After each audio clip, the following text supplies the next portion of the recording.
takeaway, which wouldn't have necessarily been as clear-cut a penalty, clear-cut a handball sort of situation. But no. Like, he just, like, hand to God, like, palmed it away. Like, well, it wasn't quite that dramatic. It was his hand kind of popped it. It was palmed down and kind of popped it away from him.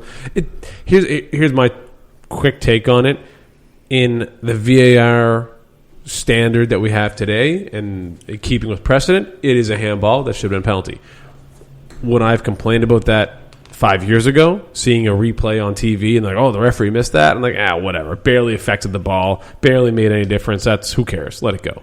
So that's where I'm at with it. I think it shouldn't be a handball, but in the VAR days that we're at, I think it is a handball. But nonetheless, it is what it is. We could have used a United win, but it's kind of hard to cheer for any Manchester team, as I already said. So we're chasing Chelsea, and I did just confirm we're level with Everton, and they have a game in hand against Villa. So you never know. Maybe Grealish can have a great game for us in there. And, that's basically the rest of the Premier League. Also, there were some Champions League games last week. City over Mönchengladbach pretty easily, which I was kind of hoping Mönchengladbach would have come out flying. It was 2-0. that was just the first leg in Germany. But I was hoping they could come out flying because Mönchengladbach's got some goal scorers, but I can't see that happening. It's Europe, and it's Pep, and it's City, and so I imagine there's always a way to check. I imagine Gladbach's going to end up winning the second leg 4-0. Madrid had a squeaker over Atalanta, like 86th minute goal. Bayern beat Lazio pretty easily. Chelsea over Atletico. That was a little surprising because Atleti has been doing freaking amazing. 1-0, but I would not be surprised to see Madrid take it back to them on that one. That will be an interesting. I think that's going to kind of be the game of the second leg. I can see that to watch, because it's like, I think in particular it's going to be the game for like your Luis Suarez's to go out there and prove to themselves that, like, okay, I like Barcelona, you made a mistake in terms of allowing your president to launder money in the club. I mean, in terms of letting me go from my contract. I think he's already made that point. He's been playing so great there. The other one was kind of surprising was Porto over Juventus 2-1. Will Ronaldo come back and win it for them? Who knows? But that might actually be the game of the second legs. Our next match is going to be when? The 10th. So next week. So we'll have a preview match at our next episode there. So let's move it on to some debate time segments that I've got here. So lots been going on this last couple weeks, and man, just the idea has been flying through my head that I want to peg at Ben and John here. And today I can only peg at John, but we'll pretend we're Ben here for a few times. And first one I want to throw out here is a kind of a hindsight question. Hindsight is always 20/20, but with the 18 center back pairings that we've had in this 2021 season, should Klopp have just gone with the youngsters, Reece and Phillips, and then kept Fabinho and Hendo in the midfield, and then when we sign Kabak, hopefully put Kabak and Phillips or Davies and just stuck with them instead of Fab and Hendo covering in the midfield? Hindsight, do you think that should have been done? I think answer for yourself first, and then we'll put words in Ben's mouth after. Okay, fair enough. I think for me, I wish that we had seen more of two traditional center backs playing at center back, but I also understand not so much putting Hendo, because I think putting Hendo in a center back position never worked for me. Like, I think he did a good enough job. As good as we could have hoped, but in certain circumstances, I think he did very well. But then, there were other circumstances where he was just kind of at fault for playing certain players on and all that sort of stuff. I think it's at this point it's hard to not look at Fabinho and think like, okay, he can do a job at center back, and he's kind of a defensive center midfielder / center back. Like, if you're looking at him on FIFA, it's very much his second position is center back at this point. And he's worked in defense for the national side before, more as a right back than a center back, but and at Monaco, can definitely play that position, and I think it's fine. And I wouldn't necessarily be upset to see him in defense again this season. I do think, though, ultimately, like setting up a center back partnership of two players that you're going to trust to be in those games, with the exception of, like, I think, Chelsea, it'd be kind of interesting to see Fabinho, if he's fit, to be playing in place of Phillips. Don't give me your Chelsea lineup, because I'm going to ask that later. Right, but like, it's like, I'm just saying, like, I can understand for like specific lineups, for specific tactics, having a specific player that you want to play for a specific reason, but like, let's set up an actual partnership first, and that should have been our first port of call. Yeah, and I think because some of the injuries they were staggered. Like Van Dijk went down, we played a game or two without him, and then Gomez went down, played a couple of games without him. Then Matip keeps getting injured, and then Fabinho, and just kind of dominoed. Hindsight 2020, I would have loved to see how the team would have handled Fabinho still holding this defensive center midfielder role, the number 6, and how the center backs would have worked off that. But nonetheless, we are where we are, and I kind of like, for what we have and what we're dealing with, I kind of like where we're at, and we can see where that goes. And for some reason, if Ben were here, I'm sure that he would say that the way that we play our defenders reminds him greatly of the siege of Tyre. Just for whatever reason, he would bring that up. He'll find any way to bring in great Canadian Navy battles, probably. I mean, that was Greek, but okay. Oh, sure. All right. I appreciate that one then, John. Here's another one. Liverpool have been nominated for the 2020 Laureus Team of the Season. Now, if you guys don't know what Laureus is, it's basically it's a website, nonprofit, and they always have a sports team of the season and do some charitable causes and such.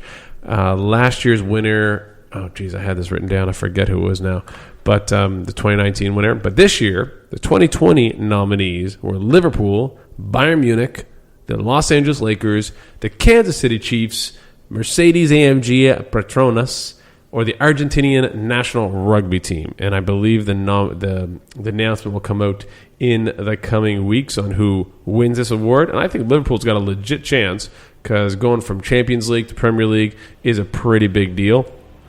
And the way that we did it, like, it was pretty dominant. Let's not forget, like, that we had a bit of a fall off towards the end of the season when we had already won the damn thing. Like, that was a pretty phenomenal team. Yeah.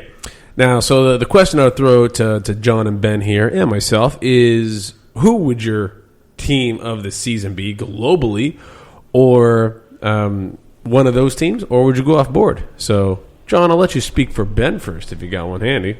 Oh, for Ben. Ooh, what would Ben want? I know he'd easily say, Mr. Burns' power plant team. That's always an easy sell. That's a pretty reasonable, solid squad right there. Reasonable chat. But I think, like, in terms of like, what is a team? What is a sporting team? But a team that competes, a team of individuals who compete, and there's some sort of physical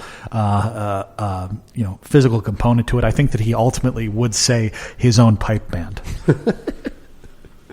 That I could easily see that being one of the case. Maybe the Wanderers, if they had a season this year, the Halifax Wanderers, that'd been fantastic to see them nominated there. But I feel like Liverpool is a legit choice there. Who would you pick? I mean, like, of the teams there that were nominated, I would say, like, Liverpool or Bayern. Just in terms of, like, Bayern really did have a really phenomenal year as well, and, like, it's kind of a situation where, like, they dominated the Bundesliga. It's kind of a situation where they were number one, where there is no number two. So, like, that's, it is what it is. But you still can't say that they weren't absolutely dominant. But if I'm picking a team that wasn't on the list, I'm just going to say, you look at historical teams and you kind of want to look at the history, right? You kind of want to look at them as saying, like, this can't necessarily be replicated ever again. So I'm going to say the team of Kenny Omega and Hangman and Adam Page, AEW Tag Team Champions for a great part of last year, and of course now they've broken up because Kenny Omega is now aligned himself with his old brothers, the Good Brothers, and kind of that broken down that forbidden door over to Impact Wrestling, and like ultimately JP is rolling his eyes in a way that I've never quite seen before. I think like I'm a little bit concerned he's actually having a bit of a seizure at the moment. So I will stop with this analogy right now. But no team was better than the Legion of Doom. I'll give you that. But what a rush! I think we're just going to let John have that one per episode. He gets one wrestling reference per episode. That was a pretty deep one too. A little more of a deep cut there. All right, here's another one, and I alluded to this earlier. We got our top 4 right now as City, United, Leicester, and West Ham in the top 4. Now, I did some not predicting. I did some little research and scheduling here, and based on the games in hand, if every team was to win their games in hand, the order would go from 4th to 8th to 9th. Everton, West Ham, and Villa tied, and then Chelsea, Liverpool, and Spurs. I also calculated who they play out of the big 6/7, I guess. It's up for debate if these are considered big teams anymore. I included City, United, Leicester, Chelsea, Arsenal, Spurs, and our beloved Liverpool. This is as of February 28th. Everton play 4 of them. Chelsea play 4. West Ham play 4. Spurs only play 3. Villa play 6. And Liverpool play 3.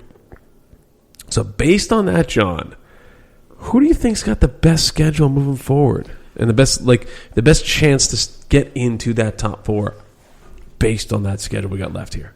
I don't want to be too much of like a homer here.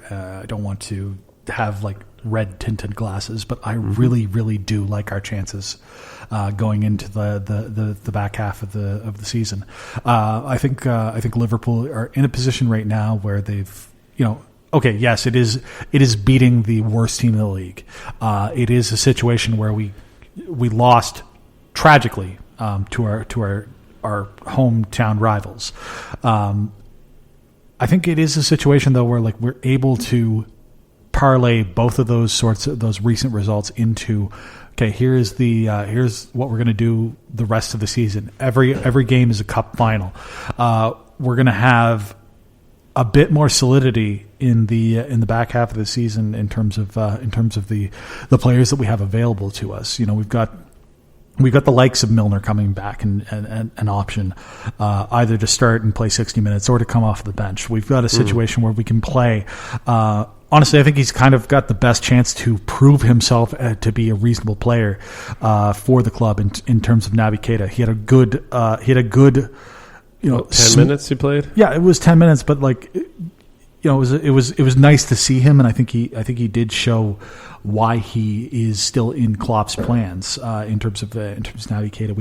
We have Diogo Jota coming back. We've got the chance to have, at the very least, a settled a settled defensive 3 in terms of who to rotate in terms of our defensive options between Nat Phillips and Kabak and Fabinho. I think it's just as good a chance as any for us to really make that push and get ourselves into the top 4 throughout the rest of the season. When you just look at the numbers, the fact that there's only 3 points separating 8th from 4th, and we only play 3 of those teams. Others have to play 4 or 6. And I think Spurs they're only 4 points back, but we know they're going to screw it up somehow.